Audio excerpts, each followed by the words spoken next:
I'd rather that you overestimate your skill, not to underestimate it. If you look up the definition of humility, it is to have a low estimation of one's abilities, and I don't like that. One of the biggest things that they suffer from is imposter syndrome. They don't value themselves, and it really attacks their own self-confidence and their self-esteem.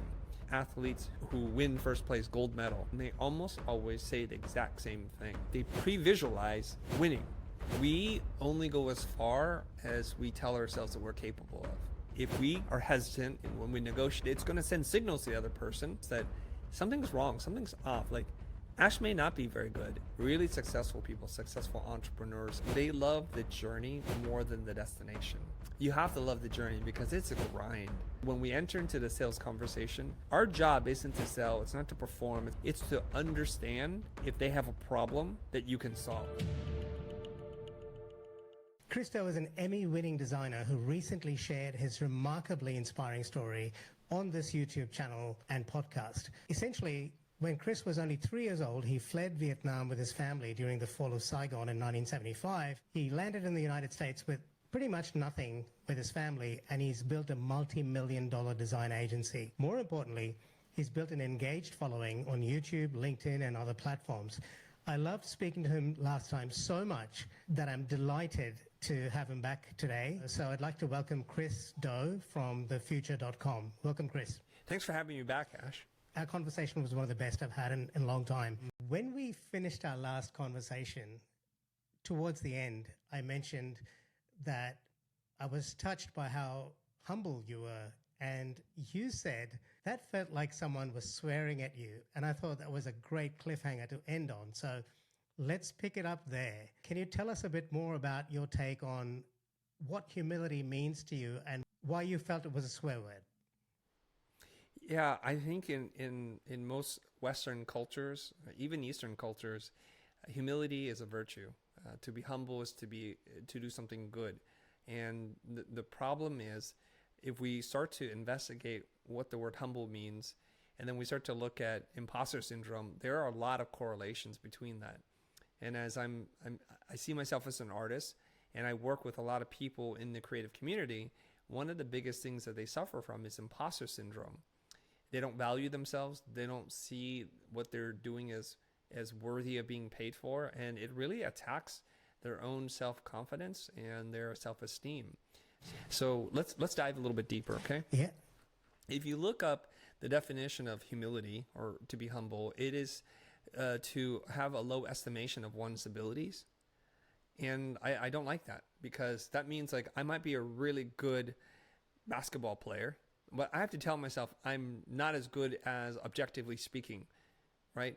And so if we continue to have this kind of dialogue, then when we start to look at imposter syndrome is kind of the feeling that you get when you compare yourself to others and you feel like there's this wide gulf between the who you see and who you look up to and how you see yourself. And I find like there's odd similarities right there. Yeah. Right. And then as parents, we kind of see our own children as they grow up and they start to have a high opinion of themselves. They become a little bit overconfident. So what we do is to protect them and also to make sure they don't grow up into being total jerks. We humble them by knocking them down a peg. In many cultures, there's different expressions for this. Being too big for your boots, too big for your britches, thinking too high of yourself, getting a big head. Or a tall poppy syndrome. It's a lot of different things, okay? Yeah, you know what I'm talking about. Yeah, that's a big thing in Australia. And there's countless other expressions of this. And then when we get into the professional world or even into school, we're afraid to ask for what we want. We negotiate against ourselves, and we feel some truth when some clients say horrible things to us. We're like, yeah, you're right. I didn't do a good job. Let me now work 4 times as hard for half as much money. And so I have a real big problem with that.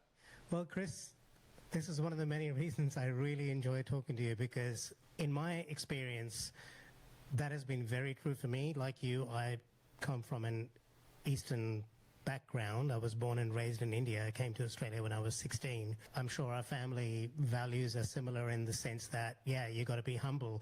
And you know what was going through my mind as you were talking about that? I was thinking, no wonder the West has been able to dominate a lot of the Eastern cultures over centuries. because humility is not a core thing in that culture. And you've opened my mind to this, because now I need to question what humility means, because boy, do I suffer from imposter syndrome. Before we started this recording, you spent half an hour with me, Chris, helping me troubleshoot problems on my camera and stuff. And as I'm speaking, I'm realizing that I've conflated humility with kindness and empathy, but the two can be diametrically opposed. In fact, the more confident you are, the more likely you are to be empathetic and kind. There we go. Let's talk about that. Okay. So if we say, let's say there was some universal objective way to measure skill, whatever it is, basketball, writing, speaking, art, design. And let's just say that's the truth. Okay. And it's very hard to, in this imaginary world, there's an objective measurement. So Ash, you walk around and let's just say, what is it that you're known for, Ash? Okay, now I'm feeling very uncomfortable, but I've got a few. I don't know how to answer that. Just give me one, just for the exercise. Okay, right. Let's just work with me here. Interviewing. And you can make up one too. Interview. Okay. So let's say on this spectrum of 0, you've never done interviewing before, and 10, you're like Walter Cronkite or whoever it is that you admire the most, and say that is world-class interviewer, conversationalist, and that would be a 10. Let's say there was this committee that was super objective, totally unbiased, and they were able to measure your skill as a host to interview. And whatever that number is, we're just going to pretend like it's some number. Now, arbitrarily speaking, let's just call it 7, okay? Where you have room to grow, but you're much further along than someone who's never done it. When you're humble, you have a low estimation of your own skill or self-worth. Yeah. So it's a low estimation, so that's one way. And then when you're arrogant, you have an overestimation or overconfident or cocky or whatever the word you like to use, then you're going to estimate yourself as a 9. And so neither are good. There's only one that's perfect, which is whatever the real objective number is. But let's explore this for a little bit. So let's just say in your mind you think you're a 3 when you're really a 7. And this can be applied to anybody in any industry. Just play along with me on this exercise. What happens when you see yourself as lower than you are? Well, you're going to hold yourself a little bit differently. Your body language might change. You might be afraid to ask someone for the opportunity. You might undersell yourself consistently. And the way that you speak, your tone of voice, your hesitancy when you ask questions, your inability to make eye contact, you don't ask for sponsors to support you. You don't even have a call to action for your community to rate the podcast because you think, I suck, I'm so bad at this. Let's go on the flip side. Let's say you overestimate your actual objective level and you're a 9. What are the downfalls? Let's look at it. And what are the pluses and the minuses, okay? So the downfalls are you're going to ask for opportunities that you haven't earned. And you're going to feel as if you're an equal to the people that you look up to, because you don't even look up to people because you think I'm really good at this. And you're going to ask for the sponsorships. Now you may, from time to time, act in a way that feels a little bit off-putting to a few people. So there are some downsides, but there are a lot of upsides to this. Whereas when you underestimate your skill, you probably are less likely to try things, to put yourself out there, to publish. You might beat yourself up every time you listen back to a podcast and say, oh, why am I so stupid? Why didn't I ask that question? And, oh my gosh. And then you edit the heck out of this thing and then you sit on it and you never release something. So if we're going to err on the side of thinking too highly of yourself, of your skill, overestimating, or being super spot on versus underestimating, I would say for right now, for most people, I'd rather that you overestimate your skill and not to underestimate it. There are some areas in which this is super dangerous. Driving, surgery, or flying. There are things that you don't want to get into when you're overestimating your skill level. Rock climbing. There's things that will get you killed or will hurt other people. But there's lots of things that we do every single day that those negative consequences don't exist. In many ways, it feels like you're telling my story, because I sat on a podcast episode that I'd recorded with Neil Patel 10 plus years ago. It was my first episode. I didn't publish it for a year and a half. I think the underestimation piece is absolutely spot on. My friend Derek Sivers has released a book called Useful Not True. His view in the book is your beliefs are as good as the action they enable you to take. He sees beliefs as a tool rather than a homeostasis kind of thing. Now, there's a piece that I think I heard on Radiolab many, many years ago about the mindset of athletes who win first place gold medal. And they interviewed athlete after athlete, and they almost always say the exact same thing. And they're talking about sports like swimming, where the difference between first and second place is a fraction of a second. And they said, like, what do you do? Like, well, and they didn't say these words, but they pre-visualize winning. They think of themselves at first place, standing on the podium, getting the medal, and having the accolades and people cheering them on. So they're rehearsing in their mind, I'm going to win. I'm going to have a perfect entry into the pool. My breathing is going to be perfect. The rhythm's going to be perfect. I'm going to turn exactly the right moment. I'm going to kick off on the wall. I'm going to do this. And this is what they tell themselves. And they go to different sports and different athletes. They almost always say the same thing. They visualize winning. Conversely, the athletes that don't are a little hesitant. They're like, I don't know if today's the right day. I'm feeling a little achy. I don't know, the weather condition. And so that little bit between second and first place a lot of times boils down to a mindset. And so you're right. If we are hesitant and when we negotiate with someone, even though we know we can do the work, but we come across hesitant, it's going to send signals to the other person. Unconsciously, we're going to send signals that something's wrong, something's off. Like, Ash may not be very good, and maybe I should be concerned. Maybe the price is too high, or maybe I don't have enough experience. And then later on, what happens? We don't get the gig. Now, our fear of what is going to happen is actually materialized into reality. And so that sends us new information like, oh, yeah, we're not that good. It was too much money. And so in a way, it's a weird self-fulfilling prophecy. You know, they talk about the reticular activation system and stuff like that. There's a couple of conversations that come to my mind that might be useful to our viewers and listeners. It certainly has helped me a lot. I spoke to a guy called Todd Herman in episode 176, and he wrote a book called The Alter Ego Effect.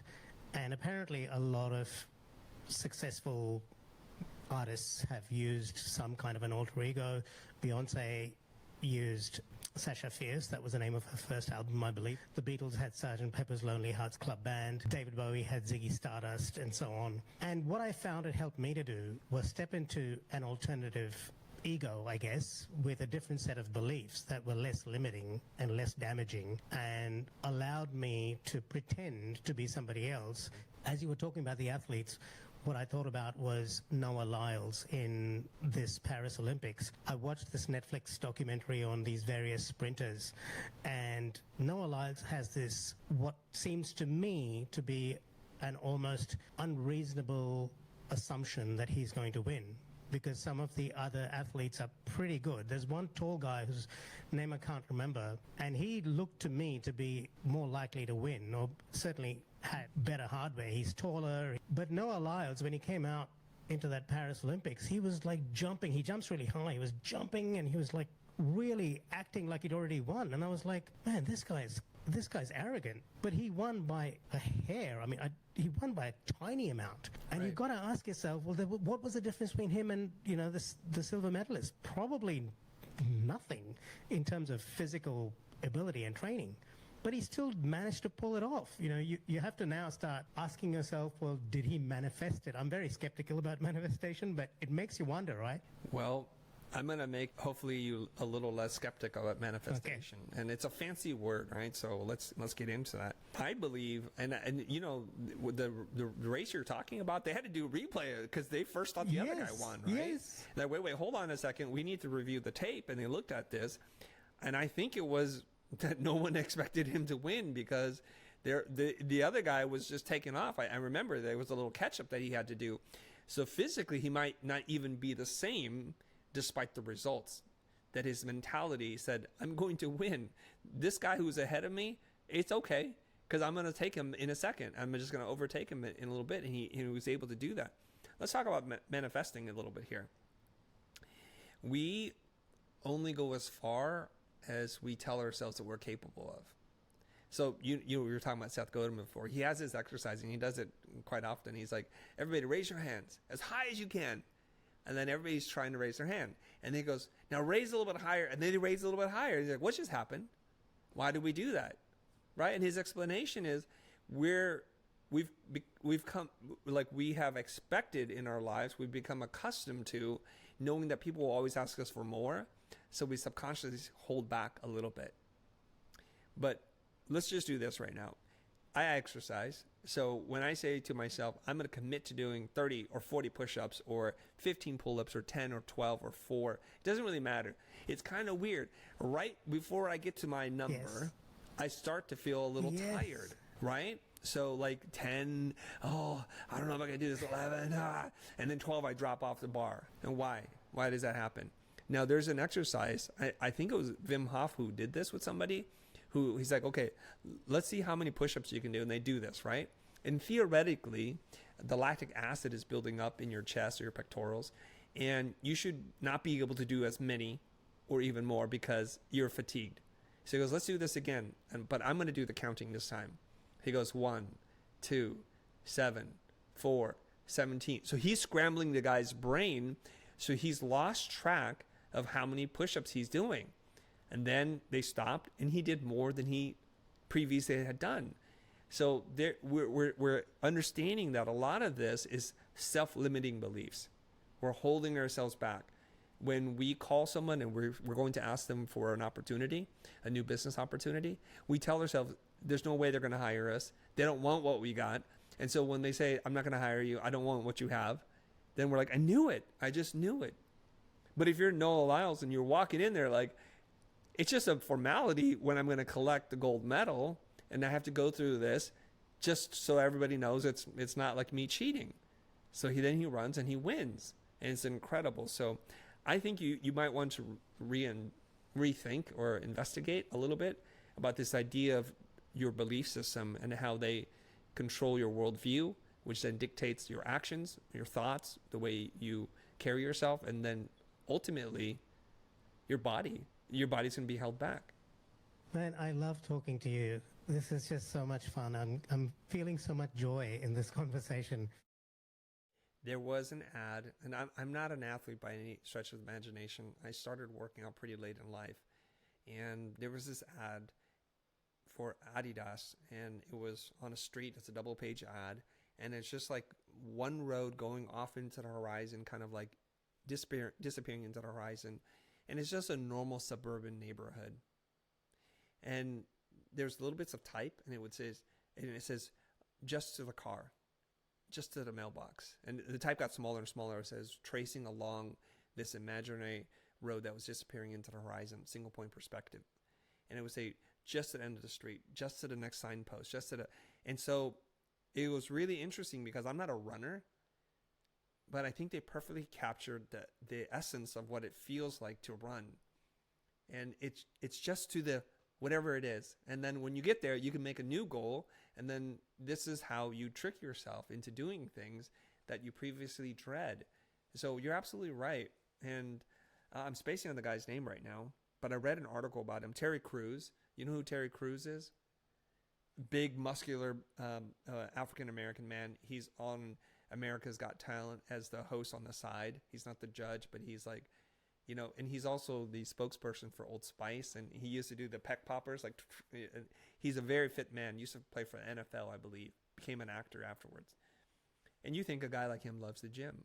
So I'm reading an article about him in Men's Health or Men's Fitness, and it says, I hate going to the gym. I hate it. It's the worst thing ever. I'm like, what? How's this possible? He goes, you know what? All I do in the morning is I put on my gym clothes. That's all. That's just all I want to do. And then I go and have breakfast, and I'm like, what am I doing? I'm an idiot. I'm in my gym clothes. Why don't I go to the gym? But I'm just going to sit in the parking lot. So he goes to the parking lot. He sits there. It's like, well, there are a lot of people going in and out. I'll just go in for a few minutes. He goes in, and he goes, well, I'm here. He walks around, and he's like, I'll just pick up one weight, just one. And then an hour and a half later, he's like, woo, finished my workout. And it's very true, right? So if we sit there and say, I'm going to go do a whole ab routine, or I'm going to go through one circuit, high intensity training, we're like, I'm not doing that. And we'll find a way out. But if you're like, I'm just going to stand in the gym and turn on the TV. That's all I'm going to do. Then once you're in there, you're like, what is this weight? Just pick it up for a little bit.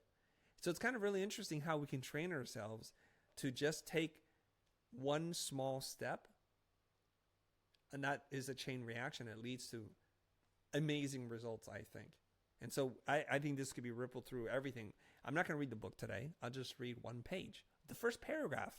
And if I don't feel good, There's another guy, his name is Michael Chang, and he used to like be like six-pack ab shortcuts guy, but he's totally reformed now. And he's much more holistic the way he looks at health and fitness. And he goes, you know what? People get this all wrong. You know, what you should do is commit yourself to doing just one good rep and see how you feel. So he goes, that's it. Don't commit to doing 100 or 300, whatever. Just one good rep. And then if it gives you joy, if you feel exhilarated, if your heart's pumping, and if the inner talk is, I'm doing something good, then you go do one more. And then stop and say, do I still feel good? And if I feel achy, if it doesn't feel right, I'm pushing myself too hard, then stop. But if it feels good, do another rep. So you see this idea, this philosophy is rippled throughout lots of different things. And this is how I think we can, in a way, navigate ourselves to greatness. And this is a great segue to talk about how you, in my opinion, have achieved greatness as a YouTuber, as a designer. You've won an Emmy award. I've noticed that I tend to conflate the results with the journey. I look at Christo's channel and I see 2.5 million YouTube subscribers. Wow. And I remember asking you towards the end of our last conversation, how did you get there or something? And you said 10 years, because I've been on YouTube for 10 years, but I haven't uploaded consistently until March this year. And it's been growing quite quickly since then. Consistently going towards that letterbox or that lamppost is how the marathon is run. It's not run by saying, I'm going to run a marathon. It's run by saying, I'm going to run the next 100 meters and so on. So it's a far more dynamic mindset. There's a lot more flux in that process than most of us assume, because we conflate the outcome with the journey. I'd love to hear your thoughts on that. I think this is not an original thought, but a lot of people will say something to the effect where really successful people, successful entrepreneurs, successful athletes, they love the journey more than the destination. You have to love the journey because it's a grind. And if you get joy from that, then you have the will and the fortitude to persist, while other people, when they don't get the results, quit. A friend of mine who is desperately out of shape said to me, I just need a quick win. I just want to feel like I'm making progress on my goal, but I'm not seeing the weight loss and I'm not making a lot of improvement quickly. I just need that. I said, your whole mindset about this, I'm so sorry to say this, it's wrong. You have to say to yourself, I'm not in this for the quick win, the viral video, or the quick shape, body redefining moment. And there are a lot of people who will do that. They're going to take diuretics. They're maybe Ozempic. I think that's what it's called now, or something like that. And they're going to take these shortcuts because we live in this kind of fast culture, fast food, fast fashion, instant coffee, everything, instant noodles. It's like we want things so fast that we forgot that it should be joyful to do things. There's a line that I got from Ryan Holiday's book, The Obstacle is the Way. I don't know the original Latin version of it, but it goes something, the translation is, there's nobility in doing humble things well. And I like that a lot. Now, in our house, there's a lot of like clear division between labor.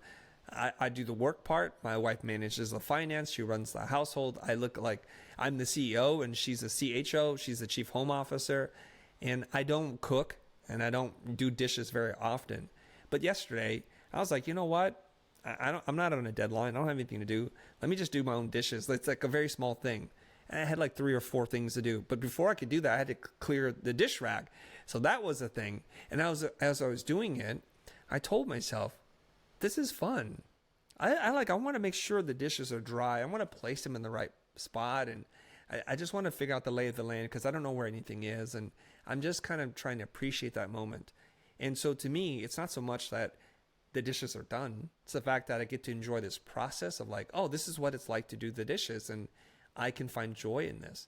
Or when I went to wash my wife's car an hour and a half later and my back is achy, and I was sitting there thinking, I enjoy this. Maybe it's not perfect, but I just enjoy like the fruit of this, where I get to like put physical labor into action, which is usually not the stuff that I'm doing.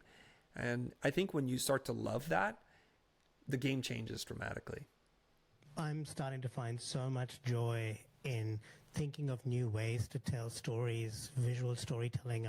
I've been teaching myself Final Cut Pro. I went and bought this gadget, which is an InstaFlow 360 to film myself. I've been filming outdoors, and I'm really enjoying the journey, and I'm not getting too caught up with the analytics. Of course, I want to know what's working and what's not working on the YouTube channel. The journey is the reward for me. I'd love to know a little bit about your approach to YouTube. Is there anything specifically you've done to grow your channel to 2.5 million followers or subscribers? I think there's a couple of key lessons I've learned when it comes to creating content, especially on YouTube.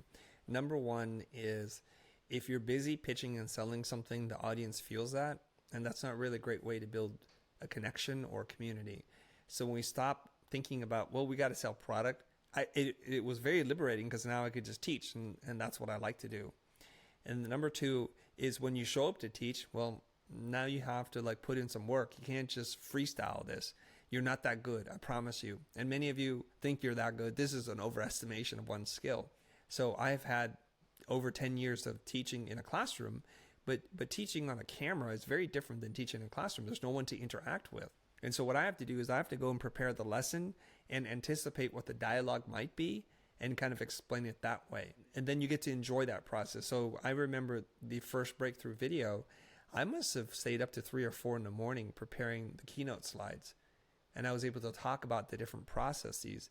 And, one thing to build confidence is, when you put in the work, your confidence is going to be higher than if you didn't put in the work and think, oh, what am I going to do next?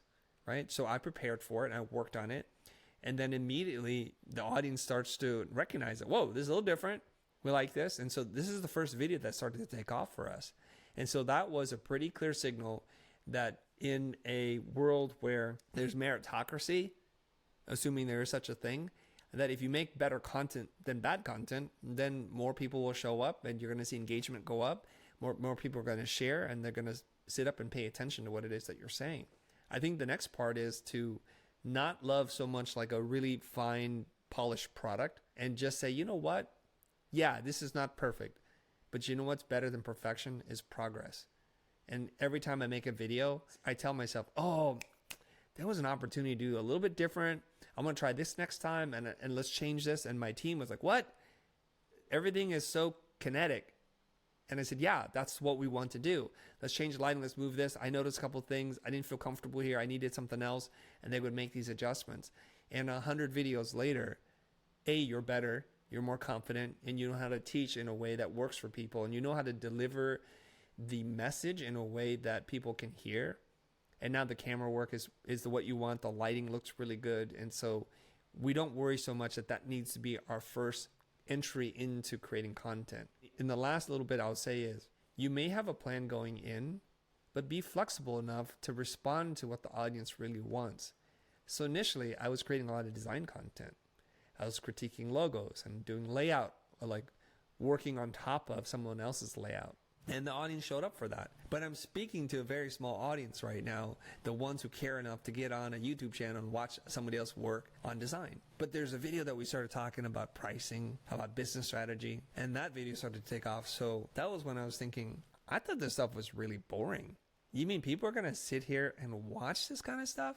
And to my surprise, I'm not surprised today, but back then, I used to say for years, I make videos that teach people really boring things. I don't even know why anybody shows up, but I'm glad they do. And now it's like what people know me for. They point me out in the street. You're the logo guy. You tell us how much to charge. I'm like, I could be. I hope I'm the right guy. Are you angry at that guy? Guy Kawasaki was telling me when Steve Jobs used to do his talks at Macworld, he used to prepare for weeks. And he was a pretty flawless presenter, and that was one of his superpowers, right? He was a magician on stage in a sense, and he was a showman, exactly. And he knew how to bring drama and the right font. He would have the thing crash down when he was talking about the prices and all that stuff. It was all orchestrated, but it looked so fluid and natural. Anyway, Guy Kawasaki says, Steve Jobs prepared for weeks, and believe me, and he points to the screen and goes, "You're not Steve Jobs." Now, I don't know, maybe there are Steve Jobs watching this, and maybe there are some people better than Steve Jobs. I don't know, but there's so much joy and value that comes from preparation. If nothing else, it gives you that confidence, and it tells you that, you know what, I've earned the right to be confident because I've done the work. Let's talk about sales, which is something I think you're really good at. And I absolutely love your sales workshops that you do on YouTube. I find them wonderful. You have a combination of humor. You can put people on the spot. I find that you're very connected to your audience. It's a little bit like you're a conductor in an orchestra. You kind of feel when to push a person, when to induce them. And tell us a little bit about your approach to sales.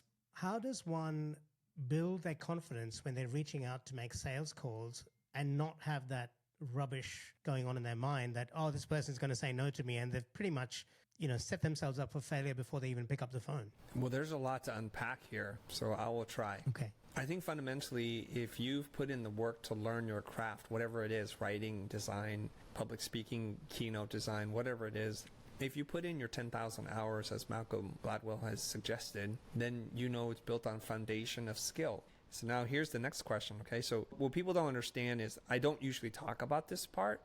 So they say, well, how come I can't do this? Well, did you put in the 10,000 hours or not? Because if you didn't, you're selling garbage, essentially, at some point that you can't do, and it erodes your confidence, your ability to hold the conversation and show up as yourself. So first thing is, okay, let's make sure we put in our 10,000 hours of practice. And if you look at it mathematically divided over days in which you can work on it, it's actually really not that long. It sounds like a really long time, but you can do it in I think 2 years. So we put in the practice. The next thing you have to ask yourself is, do I fundamentally believe that when I give someone my skill, my craft, my time, that they're better for it? Okay, so if you don't believe that, I'm good, but actually this doesn't benefit anybody, then let's try and find an audience where they would find that valuable. We don't necessarily need to reinvent ourselves, but what we need to do is to find an audience where this is really good. I'll share a story about a conversation I had with Daniel Priestley on a forthcoming episode with him. He goes, if Lewis Hamilton got a coach and that coach could shave 1 second off a lap time for him, that would be worth millions to him. Because sometimes if you add up the seconds lap after lap, it's going to be the difference between first place and second place, about being a champion or a runner-up. But Daniel says, if you teach me how to drive a lap a second faster, that's worth nothing to me because I don't aspire to drive 1 second faster. And then we were joking. I said, it actually might be a liability because you might crash the car. So a coach who teaches someone to drive a little bit faster is worthless or a liability to one audience, one customer, but is invaluable to a different type of customer. So if you have this skill, you have to find the right customer who sees the benefit of what you're doing. That primes you for success. That's setting you up to succeed. This is really important. There's a couple more things now. So when we enter into the sales conversation, our job isn't to sell. It's not to perform. It's not to present. It's not to manipulate anybody. It's to understand if they have a problem that you can solve. And what is the real problem? And is it connected to the reason why they want to purchase something? So if someone comes into a store and says, I want to buy a tire, the bad salesperson will say, well, we have 4 here. They're all ranged in price, and we'll then try to sell you the most expensive one. A really great salesperson will say, what makes you think you need a tire? They're like, well, I hear the sound and it feels like it's going to go. Why don't we check the tread? And it turns out your tires are perfectly fine, and it's because it's misaligned. So there's a repair shop down the street. They'll line your wheels, and you know what? You're going to get a lot more mileage. It's going to be a lot safer for you. And they say, thank you, friend. If you can use this mindset when you go into it, you'll start to realize you're free of all the internal pressures to prove yourself, to answer any kind of questions, because I'm here to serve you. And if I can't, the best thing I can do is to recommend that you go somewhere else. And that takes all the pressure off of me. So the way that I can handle sales calls is because A, I believe I put in the practice. B, I believe you will benefit from what it is that I do. So the only thing I'm trying to do is to ascertain as to whether or not you have a problem that I can solve, that I want to solve, and if I want to work with you. And so in that way, it's very neutral and objective for me. You can say horrific things to me. It's not going to impact me at all because that's just your point of view and you're entitled to it. And I'm not saying I have some stranglehold on the truth, we could both be wrong. We both could be right. There's so much that's coming up in my mind around the growth versus fixed mindset and scarcity thinking, because whenever I approach a sales call with the idea that, oh my God, my revenues are down, I got to close a sale, completely different energy. There's no generosity in that conversation. There's no empathy. It's just about me, me, me. And I've made that mistake so many times, more than I would like to admit. When I approach the sales call with, how can I be of service to this person in a genuine way, in a way that is generous and empathetic, and put my needs aside, whatever needs to happen will happen. And it may not mean that I will get the sale, but the best thing will happen. And one thing is for sure, I won't hurt my brand. Now, you have a remarkable membership community, and I'm sure you help a lot of entrepreneurs with these things. Would you like to tell us a little bit about that and how people can find out more about it? Yes, I think our entire business model is built around this idea of reciprocity.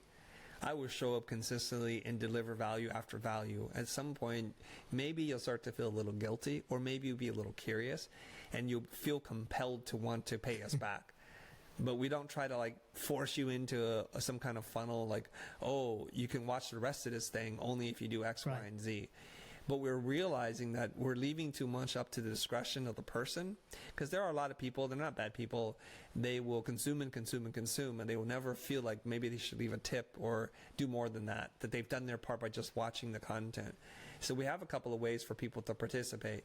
We run 2 coaching communities. It's a one-to-many platform, and one is called Accelerator, the other is called the Future Pro Group, and it depends on where you are in your business life. If you're just getting started, Accelerator is a great place for you. They're going to teach you all the business fundamentals. And if you're at a place where it's time to start to grow the team, to expand, and to get kind of business coaching that you wish you had, that's the Future Pro Group. But even as affordable as I think they are, there's still a lot of people in the world that can't participate in any of this kind of stuff. Well, we've just recently launched YouTube memberships, and we have 2 levels. One is called Premier, and the other one's called Patron. And the Premier level is just $1 a month. It gets you a badge to say, you know what, we appreciate you and we support what you're doing. And $1 a month, that's all we're asking for.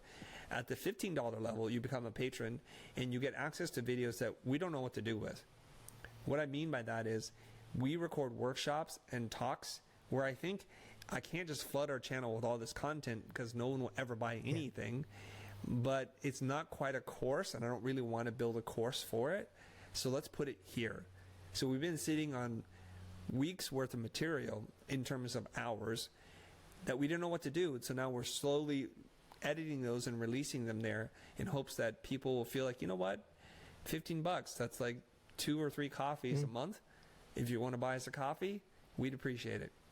That's very cool. We do something similar. We give early access to our conversations like this to our members, and we chop up the conversation to smaller pieces, which is what people seem to prefer on YouTube, and publish it to YouTube and get multiple bites of the cherry. How do people find out about all these products of yours? What website can they go to? I would suggest that they go to thefuture.com. It's F-U-T-U-R. There's no E at the end. It's just thefuture.com, and that's a great place to start. Okay, so we'll link to that in the description and in all the comms that go out. It's just been wonderful, as always, talking to you. I don't expect it, but if you're open to it, maybe we can do this again someday. Absolutely. Thanks, Ash.